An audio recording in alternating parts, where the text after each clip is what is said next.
فاتبعوني يحببكم الله ويغفر لكم ذنوبكم والله غفور رحيم.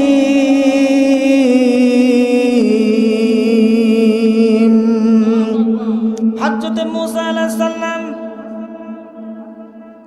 তুরে উঠতেন প্রত্যেক দিন ৩৩৫০টি সিঁড়ি অতিক্রম করে তুরে উঠতেন, আবার ৩৩৫০টি সিঁড়ি অতিক্রম করে নিচের দিকে আসতেন। অত্যন্ত ক্লান্ত হয়ে যেত। রব্বুল আলামিনকে ডাকতে বলে, রব্বুল আলামিন, আপনার সঙ্গে কথা বলার জন্য আমি যে প্রত্যেক দিন ৩৩৫০টি সিঁড়ি একেবারে অতিক্রম করি, তারপরে আপনার সঙ্গে কথা বলি, তারপরে আবার নিচের দিকে আসি। রব্বুল আলামিন, আপনি আমার উম্মতের জন্য কি এই দুনিয়ার জমিনে কোনো উপঢৌকন দিবেন কিনা, কোনো কিছু দিবেন কিনা? রব্বুল আলামিন হযরত মুসা আলাইহিস সালামকে বললেন, মুসা রে, আগামীকাল এবং তারপরের দিন 3টা রোজা রাখবা, আর 3টা রোজা রাখার পরে এই 3 দিন তোমার উহুদ তুর পাহাড়ের উপরে আসা লাগবে না। 3 দিন রোজা পালন করার পরে, আদায় করার পরে 3 দিনের দিন তুমি এই তুরে আমার সঙ্গে কথা বলার জন্য আসবে। আমি রব্বুল আলামিন তোমার উম্মতের জন্য, তোমার জাতির জন্য, তোমার কওমের জন্য, তোমার জাতির জন্য কিছু একটা দেব। আল্লাহ রব্বুল আলামিনের কথা শুনে হযরত মুসা আলাইহিস সালাম খুশি হইয়া উনি রোজা রাখা শুরু করলেন। 1 2 3 রোজা রাখার পরে আবার 3 দিনের দিন হযরত মুসা আলাইহিস সালাম তুরের উপরে চলে গেলেন।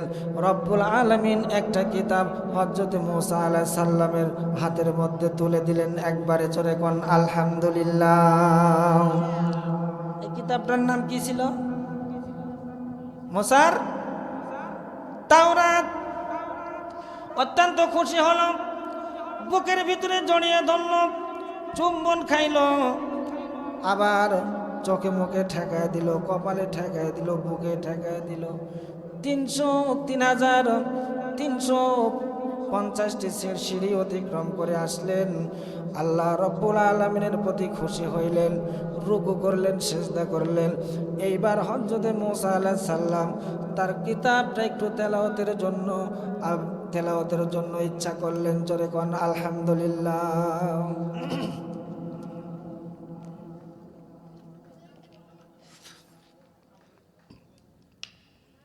হযরত মুসা আলাইহিস সালাম তেলাওয়াত শুরু করে দিলেন। তেলাওয়াত করা অবস্থায় 2 লাইন পড়তে পারে না, দেখে মোহাম্মদ আহমদ নামটা লেখা। আবার 2 লাইন তেলাওয়াত করে, আবার দেখে মোহাম্মদ লেখা সাল্লাল্লাহু আলাইহি সাল্লাম। আবার 2 লাইন, আবার মোহাম্মদ সাল্লাল্লাহু আলাইহি সাল্লাম লেখা। এরকম পড়তে পড়তে তাওরাতের মধ্যে হযরত মুসা আলাইহিস সালাম কমপক্ষে 158 বার আমাদের নবীর নাম তেলাওয়াত করেছে। জোরে কোন আলহামদুলিল্লাহ। কয়বার? 158 বার। রব্বুল আলামিনকে ডাক দিয়ে বলে, রব্বুল আলামিন, কিতাবটা আমার জাতির জন্য দিলেন আপনি কিতাবটা, কিন্তু কিতাব পড়তে গেলে আমার নামটা পাওয়া যায় না, আমার নামটা দেখা যায় না। বেশিরভাগ জায়গাগুলোতে মোহাম্মদ শব্দটা লেগে।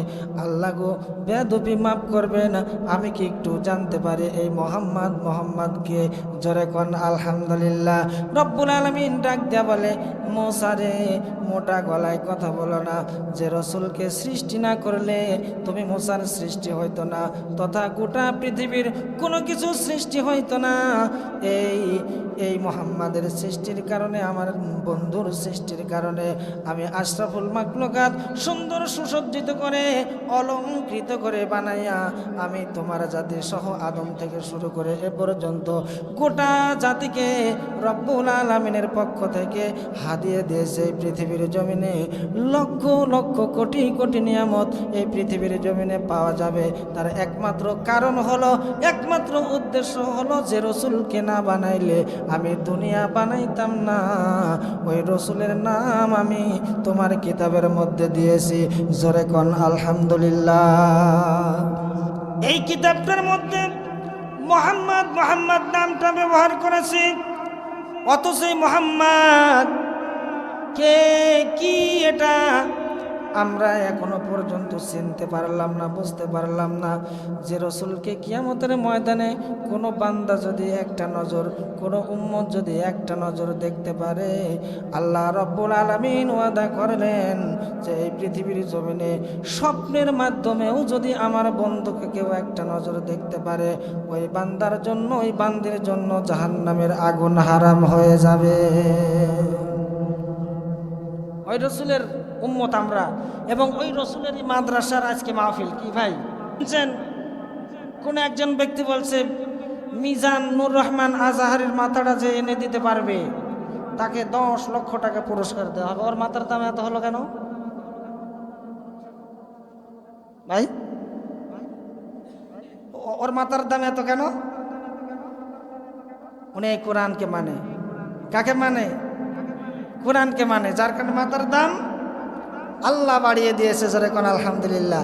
শুধু বাড়াই দেয় নাই, 3 বছরের বাচ্চাও মিজানুর রহমান আজহারের নাম যারে জানে, জোরে কোন আল্লাহু আকবার। আল্লাহ সম্মানটাও বাড়িয়ে দিয়েছে। সম্মানটা আল্লাহ নিজেও বলেছে, এই কোরআনকে যে ভালোবাসলো সে যেই হোক না কেন, আমি রব্বুল আলামিন এই কোরআনের কারণে বান্দার সম্মান ইজ্জত আমি দুনিয়াতে বাড়িয়ে দেব। জোরে কোন আলহামদুলিল্লাহ। আপনারা জানেন এই কোরআনটাকে রাখা হয় যার উপরের নামটা কি? রিহাল। এটা কিসের? কাঠের। এই কাঠের রিহালটা আপনি বানিয়েছেন বা কিনেছেন এই কোরআন থুয়ে তেলাওয়াত করার জন্য। তার কারণ কোরআনের সাথে রিহালের কোনো সম্পর্ক নাই, শুধু কাজ হলো এই রিহালের উপরে আমি কোরআনটা থুব এবং ওখানে এই কোরআনটাকে আমি ওপেন করব এবং তেলাওয়াত করব। কাম হলো এতটুকু। আল্লাহ রাব্বুল আলামিন এই সামান্য কাঠ, এই কাঠ আপনি বাড়ির কাজ করেছেন, খাট বানাইছেন, টেবিল বানাইছেন, চেয়ার বানিয়েছেন, আর অন্য অন্য পণ্য বানিয়েছেন, কত কিছু বানালেন। বানার পরে শেষ পর্যন্ত কিছু কাঠ বেঁচে গেল আপনার, অল্প কিছু কাঠ। আপনি মিস্ত্রিকে বললেন, মিস্ত্রি কাঠ যেহেতু এতটুকু বেঁচে গেল, বাড়িতে তো 2-1 জন কোরআন তেলাওয়াত করে নেওয়ালা আছে, তোমার যদি সময় হয় তাহলে এই কাঠটুকু দিয়ে আমাকে একটু রেহালের ব্যবস্থা করে দাও, একটা রেহাল বানিয়ে দাও। এই কাঠটা দিয়ে মিস্ত্রি রেহাল বানিয়ে দিল। আর ওই রেহালের পর আপনি সম্মানে কোরআনটাকে রেখে শুধু তেলাওয়াত করলেন। একই গাছের কাঠ দিয়ে আপনি খাটিয়া বানাইলেন, সেখানে আপনি বসলেন, ওখানে সারাদিন খোঁচাখুচি করতেছেন, বিভিন্নভাবে খাটের উপরে কাজ করতেছেন, আর অন্য অন্য আসবাবপত্র বানিয়েছেন, তা আপনি ব্যবহার করতেছেন।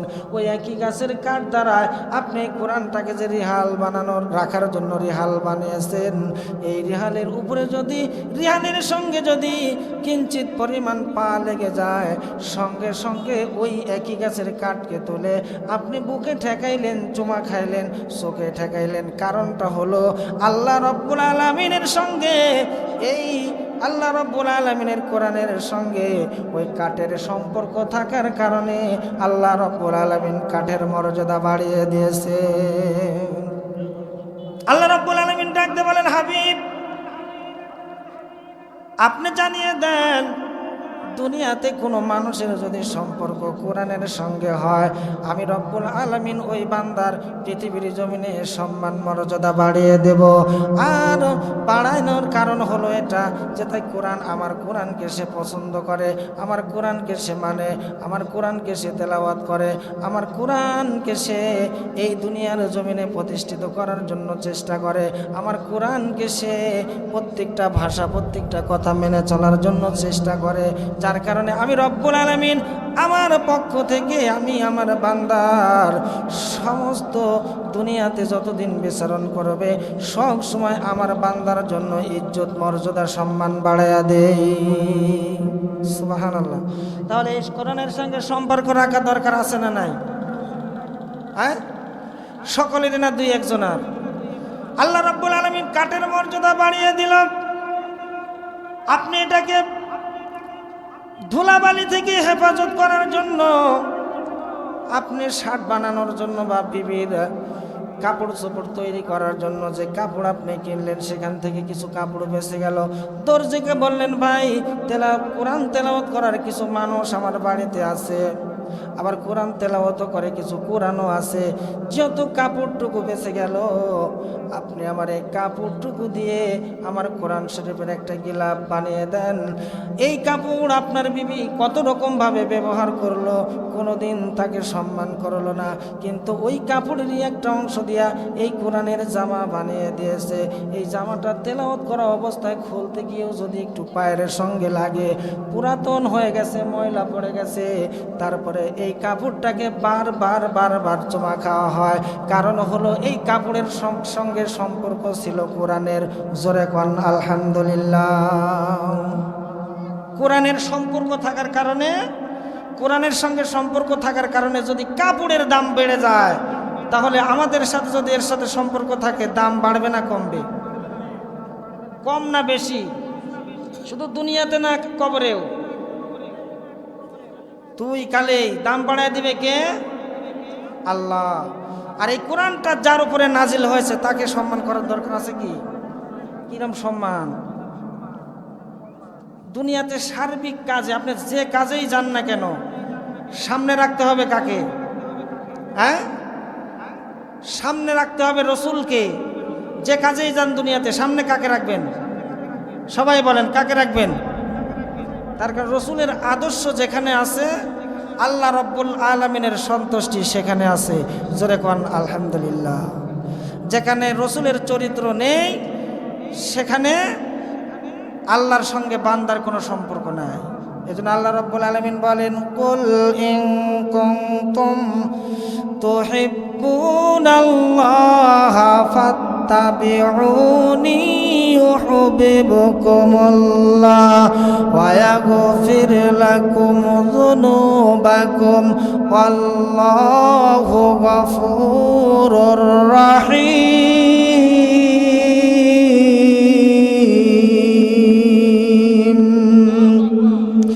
আল্লাহ রাব্বুল আলামিন ডাক দিয়া বলেন, নবী গো, আপনি আপনার উম্মতদেরকে জানায়া দেন, যদি দুনিয়াতে আপনার কোনো উম্মত আমি আল্লাহকে ভালোবাসতে চায়, ভালোবাসার জন্য ইচ্ছা করে, ভালোবাসার রাস্তা যদি খুঁজে, ভালোবাসার মন যদি ভিতরে আসে, ভালোবাসতে যদি চায়, তাহলে ওই সমস্ত উম্মতদেরকে আপনি বলে দেন আপনার উম্মতরা যেন সর্বপ্রথম আপনাকে ভালোবাসে।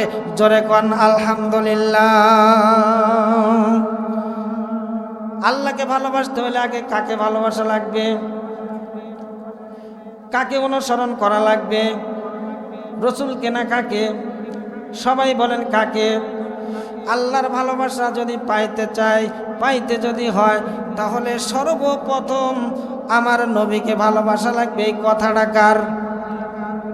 আল্লাহ রাব্বুল আলামিন জানিয়ে দিলেন, যদি আমার ভালোবাসা পাইতে চাও, আমাকে যদি চাও, আমার ভালোবাসা যদি তোমরা চাও, তাহলে আমার নবীকে অনুসরণ করো। শুধু অনুসরণ করলে হবে না, আমার নবীর দৈনন্দিন জীবনে যত সিরাত সুরাত ছিল, সকল সিরাত সুরাতের উপরে তোমাদেরকে লক্ষ্য করা লাগবে।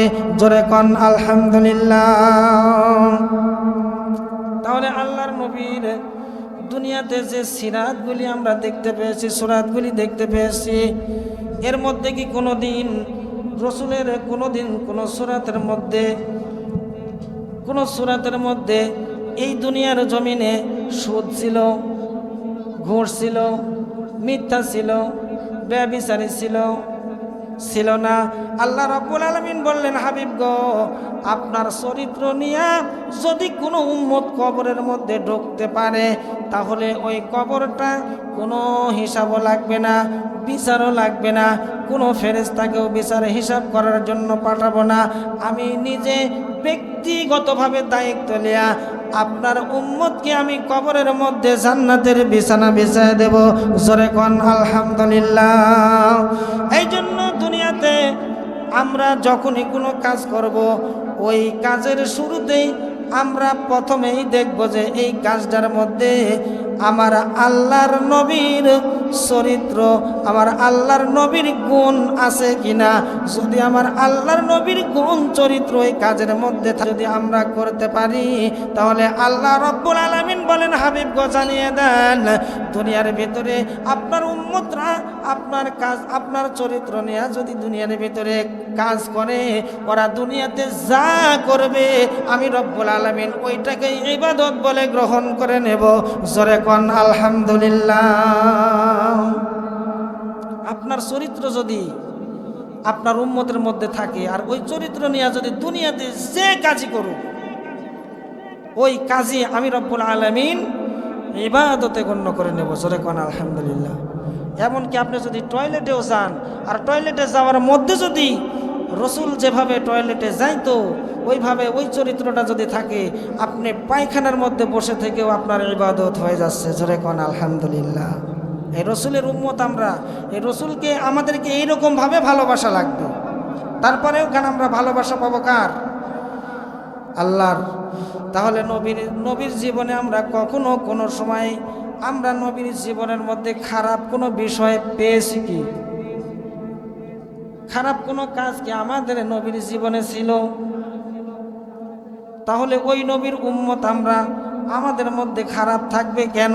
তার কারণ রসুলের উম্মত বলে যদি দাবি করে থাকি তাহলে অবশ্যই ওই নবীর, ওই রসুলের পথগুলি আমাদের জন্য অনুসরণ করাই লাগবে। যদি ভালোবাসতে চাই আল্লাহকে, আল্লাহর ভালোবাসা যদি আমরা পেতে চাই তাহলে ওই নবী রসুলকে আমাদেরকে কি করা লাগবে? ভালোবাসা লাগবে। তাহলে সর্বপ্রথম থেকে আমাদের নবীর জীবনের চলার পথে চরিত্রগুলি কেমন চরিত্র ছিল। হযরত আবু জেহেল, সেই সময় কাট্টা কাফের আবু জেহেল এত রাগান্বিত আল্লাহর নবীর দাওয়াতে, আল্লাহর নবী বলে দাবি করাতে এত বেশি রাগান্বিত, সমস্ত মক্কা নগরীর সমস্ত মানুষগুলিকে আবু জেহেল, আবু লাহাব, উতবা, সাইবারা সকলে মিলে ভুল ধারণা, ভ্রান্ত ধারণা মানুষের মধ্যে ঢুকিয়ে দিয়েছে। এমন ধারণা ঢুকিয়ে দিয়েছে যা মুহাম্মদ সাল্লাল্লাহু আলাইহি ওয়াসাল্লামের নাম নিলে জনগণ রাগান্বিত হয়ে যায়। সে যুগে একজন বুড়ির বিটি ছিল, অত্যন্ত মুরব্বী, বৃদ্ধা হয়ে গেছে, খুব একটা ভালো চলাফেরা করতে পারে না। আবু জেহেল তার কাছে গেলেন, ডাক দিয়া বললেন, বুড়ির বিটি রে, তোমার জীবনে কি তুমি মুহাম্মাদের নাম কখনো শুনেছ? বুড়ির বিটি বলল, নাম শুনেছি, কিন্তু নাম শোনার পরে আমার কেমন যেন এই মোহাম্মদ নামটা শুনলে আমার একটু রাগ হয়। কেন রাগ হয় জানি না, তবে এতটুকু জানি মোহাম্মদ নাকি এই দুনিয়ার ভিতরে এসে উনি নিজে নবী দাবি করতেছে এবং একজন সৃষ্টিকর্তা আছে। আমাদের বাপদাদার ধর্মের মুখে চুনকালি লাগিয়ে ওর নিজের ধর্মটা প্রতিষ্ঠিত করতে চায়। এই কথাটা যখন আমি শুনতে পেরেছি, সেই সময় থেকে মুহাম্মাদের উপরে এমন রাগান্বিত হয়েছি যা মুহাম্মাদকে যদি দেখতে পাইতাম তাহলে আমি তাকে পিটাইতাম। জোরে কন্যা নাউজুবিল্লাহ। আবু জেহেল বলল, পিটানোর দরকার নাই, কৌশলে কাজ করা লাগবে।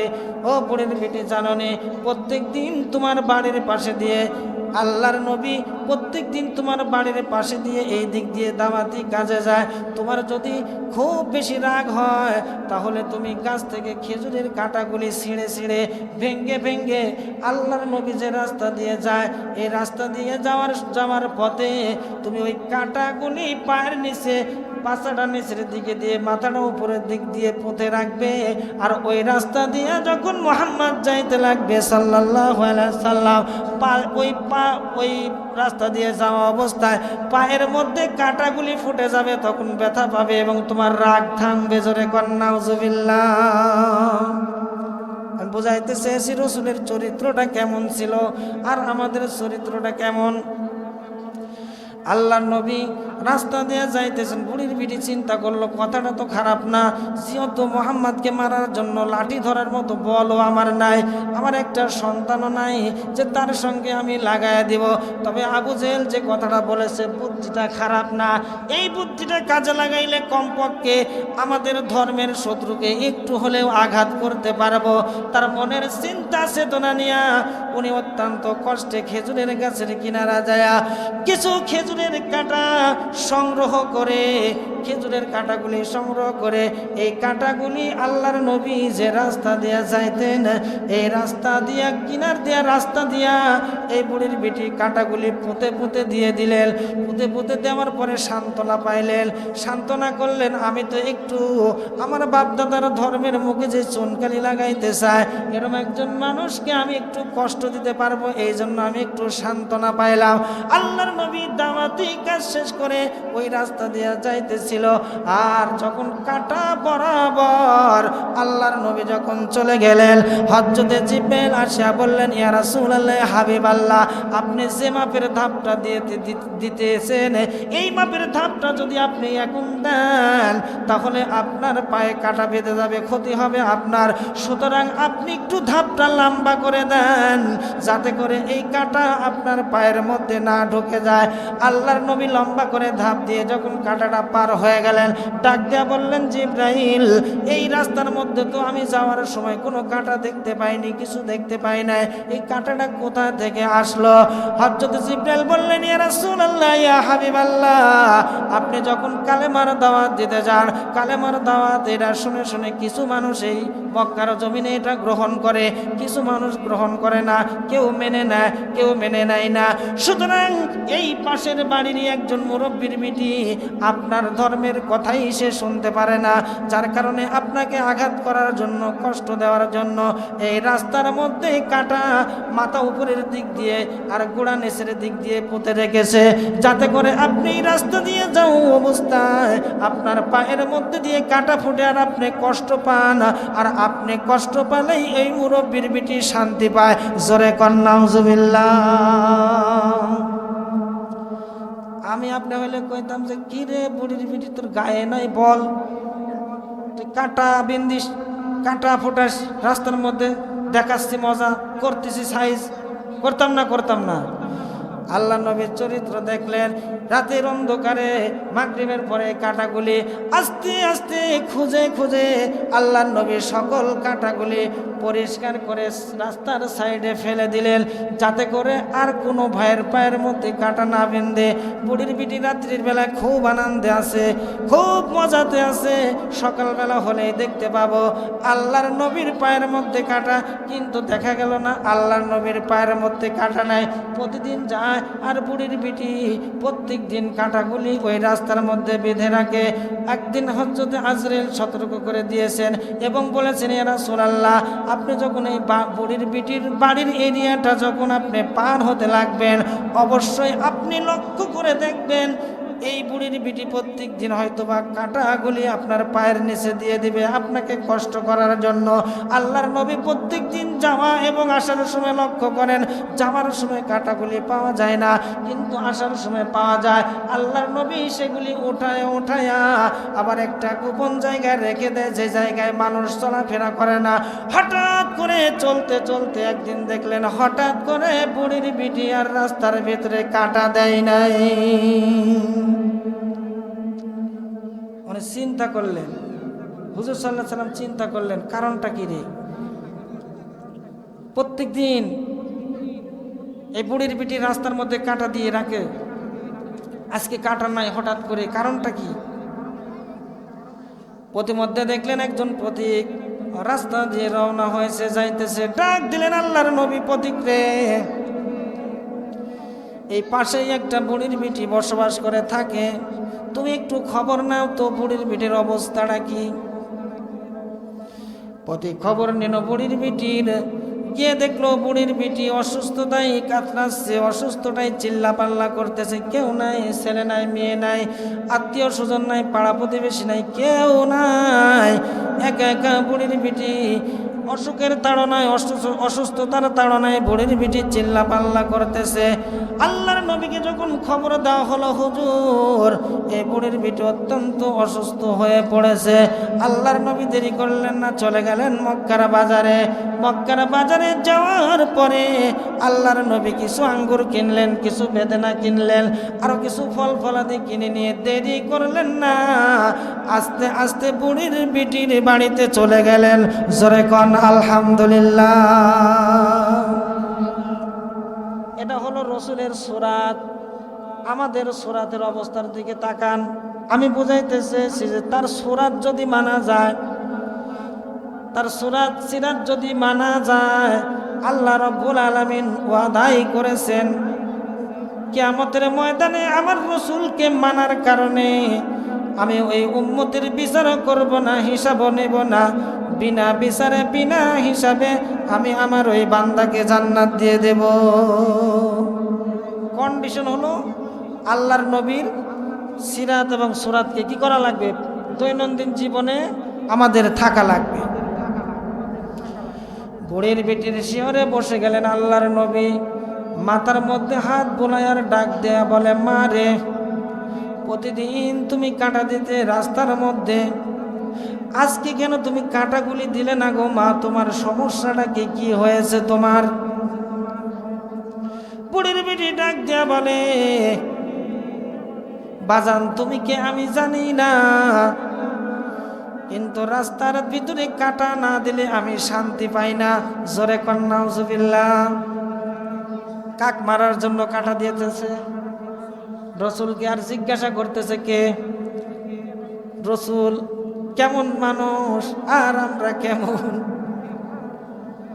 ডাক দিয়া বলে, বুড়ির বিটি, মোহাম্মদকে তুমি কি কোনোদিন দেখেছো? বুড়ির বিটি ডাক দিয়া বলে, না, সৃষ্টিকর্তা যেন এরকম মানুষের সম্মুখীন আমাকে না করে। আমরা হলে কি করতাম? ফল নিয়ে তো দূরের কথা, তোর যা হয় হোক, আমি এসে গেলাম, তুমি আমার জন্য এত কুমন্ত্রণা করেছো। আল্লাহর নবী ডাক দিয়া বললেন, বুড়ির বিটি, জীবনে যদি কখনো এই মোহাম্মদ আব্দুল্লাহর পোলা মোহাম্মদ যদি তোমার চোখের সামনে পড়ে যায়, তাহলে তুমি কি করবা? এরকম প্রশ্ন করে আর একটা করে আঙ্গুর খুলে খুলে আল্লাহর নবী আঙ্গুর বোটা থেকে ঝোপা থেকে খুলে খুলে বুড়ির বিটির মুখের মধ্যে দেয়, আর বুড়ির বিটি খায় আর চোখের পানিগুলি ছেড়ে দেয়া বলে, আল্লাহ গো, চোখের পানি ছেড়ে দেয়া বলে, প্রভু গো, সৃষ্টিকর্তা গো, যদি আমার এরকম একটা সন্তান থাকতো, তাহলে এই বিপদ মুহূর্তে আমাকে আজকে এরকম ভাবে আঙ্গুরের ঝোপা থেকে আঙ্গুরগুলি খুলে খুলে মুখে দিয়ে দিত। কে হে তুমি?